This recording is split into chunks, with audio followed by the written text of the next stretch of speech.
नमस्ते दोस्तों। तो चलिए आज देखते हैं जो 2025 की बोर्ड परीक्षा के लिए बहुत ही महत्वपूर्ण है, उन अलंकार के बारे में देखते हैं। तो पहला रूपक अलंकार है और दूसरा उत्प्रेक्षा अलंकार है। और उपमा अलंकार के बारे में पहले ही बता रखा हूँ। अगर आपने वो वीडियो नहीं देखा है तो लिंक डिस्क्रिप्शन में दे दूँगा, वहाँ से आप देख सकते हैं। तो चलिए इनके बारे में डिटेल से समझते हैं, क्या होता है परिभाषा इसकी और इसके उदाहरण। रूपक अलंकार में हम सबसे पहले देखेंगे हमें देखना क्या होता है। सिर्फ हमें परिभाषा लिखनी होती है और उदाहरण लिखने होते हैं। उदाहरण भी एक ही लिखना होता है, बाकी और कुछ नहीं लिखना होता है। तो चलिए इसकी परिभाषा उदाहरण देख लेते हैं। रूपक अलंकार की अगर परिभाषा देखें तो यहाँ पर लिखा हुआ है, जहाँ उपमेय में उपमान का भेद रहित आरोप होता है वहाँ रूपक अलंकार होता है। उदाहरण के तौर पे हमने एक उदाहरण ले रखा है, चरण कमल बंदो हरिराई। अब समझते हैं परिभाषा के तहत कि ये उदाहरण कैसे फिट बैठ रहा है, और आपको यहीं लिख देना है। बहुत आसान उदाहरण भी है और कोई दिक्कत भी नहीं है, आपको नंबर आराम से मिल जाएगा।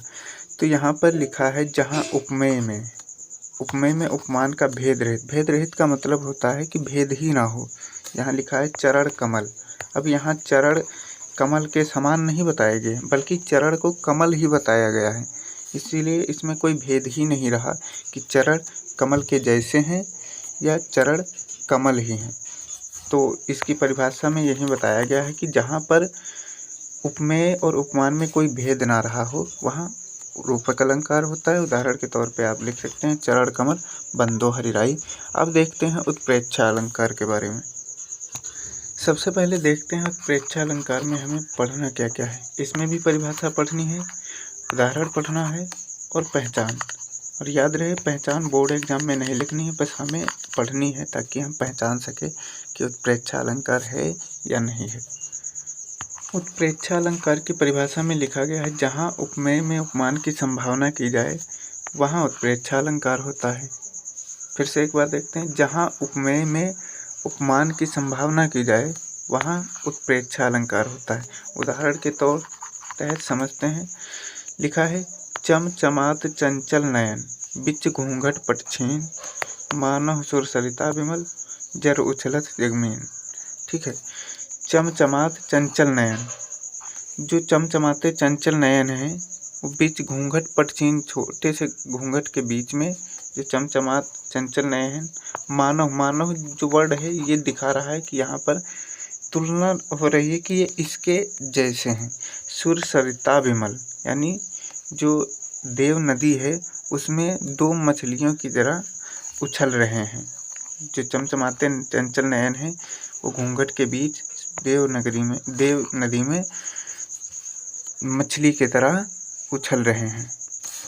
पहचान में आप देख सकते हैं, जहाँ पर ये वर्ड आ जाएं, मनु मानो जनु जानो, मानव जानो मनो जनो, ज्यों आदि वर्ड आते हैं वहाँ पे उत्प्रेक्षा अलंकार होता है। ध्यान रहे कि ये हर जगह नहीं आते हैं, तब भी कहीं कहीं पे उत्प्रेक्षा अलंकार होता है। एक बार फिर से समझते हैं इसको। उत्प्रेक्षा अलंकार की परिभाषा में कहा गया है, जहाँ उपमेय में उपमान की संभावना की जाए वहाँ उत्प्रेक्षा अलंकार है। जहाँ ऐसे दिखाया जा रहा है कि मानो इसकी तरह, मानो उसकी तरह, ऐसे वर्ड लग जाएं तो वहाँ पे उत्प्रेक्षा अलंकार बेहिचक लिख देना। ठीक है, और यहाँ पर देखिए उदाहरण के तौर पे अभी और भी उदाहरण हैं, वो लिख देना, चाहे ये लिख देना। तो चलिए अन्य उदाहरण देखते हैं। अन्य उदाहरण में आप मन चाहे इसमें से कोई एक उठा कर लिख देना, चाहे इसमें से उठा कर लिख देना। ये रूपक अलंकार के लिए हैं और ये उत्प्रेक्षा अलंकार के लिए। रूपक अलंकार के लिए देखते हैं, 3 उदाहरण हैं। मुख दूसरा चांद है, जो मुख को बताया गया है वो दूसरा चांद है, तुलना नहीं की जा रही, बस दूसरा चांद ही बोल दिया गया है, इसमें कोई भेद ही नहीं बचा, इसलिए क्या हो गया रूपक अलंकार। मन सागर मनसा लहर बूढ़े बहे अनेक, मन जो है उसको क्या बोला गया है, सागर बोला गया है। ठीक है, अब भजमन चरण कवल अविनाशी, भजमन जो चरण बोला गया है यहाँ पे उसको कमल यानी कमल के समान बोल दिया गया है कि उसके बराबर नहीं, बिल्कुल कमल ही है। उत्प्रेक्षा अलंकार में मेरे आंसू मोती हैं, यह नदी चांदी की धारा, बिजली की चमक तलवार सी है, पहाड़ मानो छूने को आ रहे हैं।